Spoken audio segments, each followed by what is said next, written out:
at home on your holidays, you should be thinking about your portfolio. Now we move to banking. We've got the CPO in the prior segment, crude palm oil. Fidelity Bank releasing its earnings for 2024. 1 trillion in gross earnings, 87% climb there. Net interest income, 127, triple-digit climb there. You can see the pre-tax profit, 210%. 385 billion. Profit after tax, 179% climb to 78. I think the dividends are 1.26. GTCO in tier 1, of course, Fidelity is tier 2. Big earnings there. 2 trillion in gross earnings, 81% climb. Net interest income at 1 trillion. Assets climbing by 52%. Pre-tax profit, 1.26 trillion naira, 107% gain there. Muyiwa Oni joins us. He's the regional head, equity research, West Africa, Standard Bank Group. Muyiwa, great to see you. Thanks for joining us. Thanks for having me. Thanks for coming on a holiday as well. So, for starting with GTCO, I mean, what's the story here with the earnings? FX gains, investment income. How did you see it? So it's primarily reflective of the interest rate environment. So if you think about how rates have changed over the past, I would say, 18 months. So you've seen interest rates increase considerably, and that is what the bank seems to be benefiting from. So you're seeing net interest income go up by well over 100%. Reflecting the high yields on government securities. On the non-interest revenue side, I think you've seen a considerable reverse. So unlike before that, the bulk of the income was from FX revaluation gains. In 2024, they actually made a loss on FX revaluation. I think about 1.9 billion naira versus over 70 billion the previous year. Yeah. But most of the income was from fee incomes, some from trading income as well, just reflecting the higher rate environment. Also, fees from FX transactions, just more because there's far more FX liquidity now, unlike in the past. So considerable fees from that. Other fee income like maintenance fees. So it's reflecting a far more, or the income this time around, unlike in the past, is actually reflecting a far more normalized environment, whereby it's a combination of not just interest income, but fee income from improved economic activity. Fantastic. Now, a lot's been said about the 7 naira dividend, I guess full year 8 and so on. What's been your reaction to that? So better than expected. So we had, I think our final year dividend estimate was 4 naira. Oh, wow. And it was really more because we felt there would be windfall tax that would diminish the PAT of those banks. So even though by the time the central bank had announced the recapitalization and because retained earnings was excluded from that, general conversations was that we'll start seeing far more banks payouts and less motivation to retain earnings from that point. But I think because profit also came up far better than expected, I think we thought windfall tax will pull that down. I think overall, across the sector, so far banks have released, windfall tax have ranged from about 5 to 7%, which seemed to be much better than what was rumored in the past.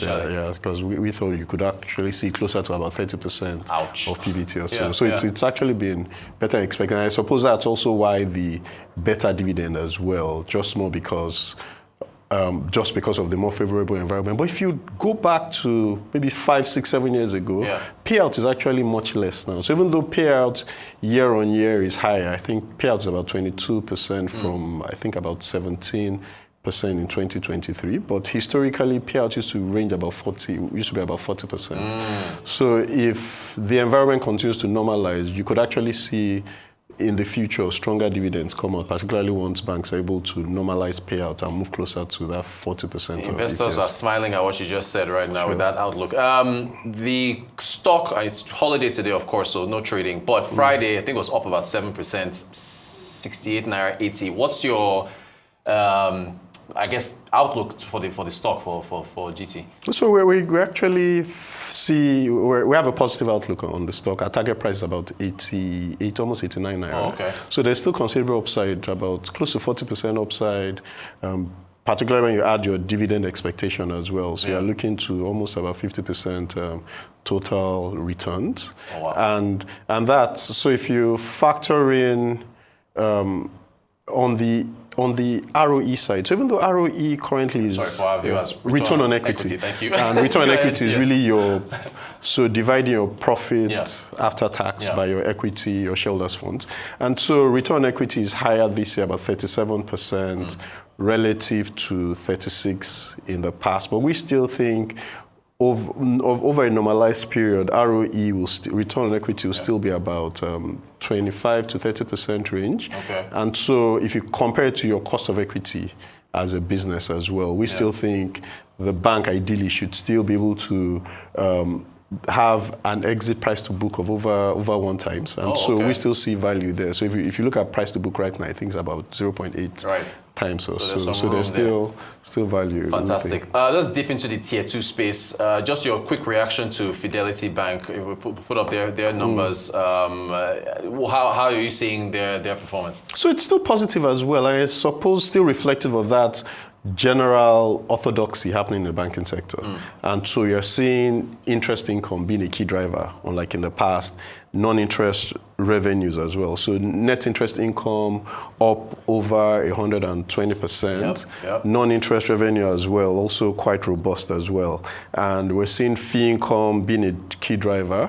So non-interest revenue, not as strong as in the past, I think about 31% now, which really shows that for most banks, interest earning income is the key driver. So even though right now you're still seeing far more government securities and treasury bills driving that income, just because of the far more conservative environment. But we expect that as things normalize, you start seeing loans and loan expansion drive that growth. But I think overall the environment has been positive.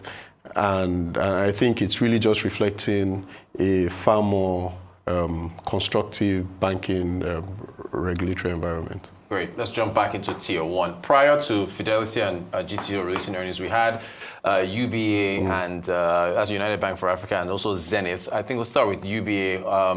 What was this? Over 700 billion in profit after tax. What did you make of UBA's performance? So performance was also strong. I think the question that came up was, if you look at the tax figure was much lower because they had a tax asset. I suppose that diminished the tax element considerably. And then if you look at the distribution of income as well, because of the far more diversified business, you've seen the Africa subsidiary continue to contribute more, unlike the other banks that are more Nigeria-centric. And so the Nigerian banking sector has been a key driver. I think they benefited through the difficult environment as well, where regulatory environment was quite uncertain for Nigerian banks. And so that diversification outside Nigeria was quite positive for them. But I think overall, the operating performance has still been positive. If you compare metrics like ROE, it's still below Zenith, cost to income ratio as well,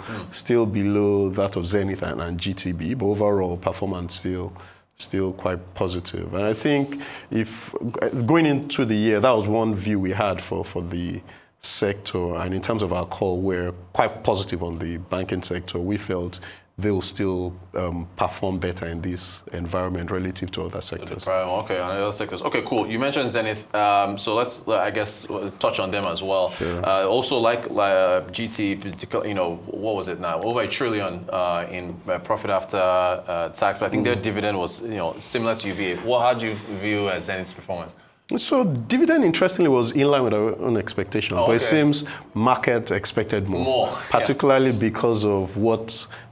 Of the increase one saw with UBA, and I suppose with Zenith, with GTCO's declared dividend as well, maybe it reinforced that view that the market really did expect more given their operating performance. But I suppose if you think that, so over the past couple of years as well, I think there's been that view, I'm not sure if that's the core reason why payout wasn't as high, but there was that view that for a number of banks, I think there was that regulatory forbearance for single obligor limits. So some banks had far more exposure to some names beyond their single obligor limits. Typically, single obligor limit should be 10% of shareholders' funds, I believe, I think. And so, 20% actually of shareholders' funds. But it seems for some of these exposures, it was more than that. And so it's also possible that that's why payout wasn't as high, just to ensure that you have a shareholders funds that accommodates that. But if one looks at relative to previous year, it was higher relative to our own expectations, just bang in line with our own expectations. But suppose the market needed more. I think overall the performance as well was quite positive. If you look at cost to income ratio at 29%, very impressive. And I think the issue we have is still the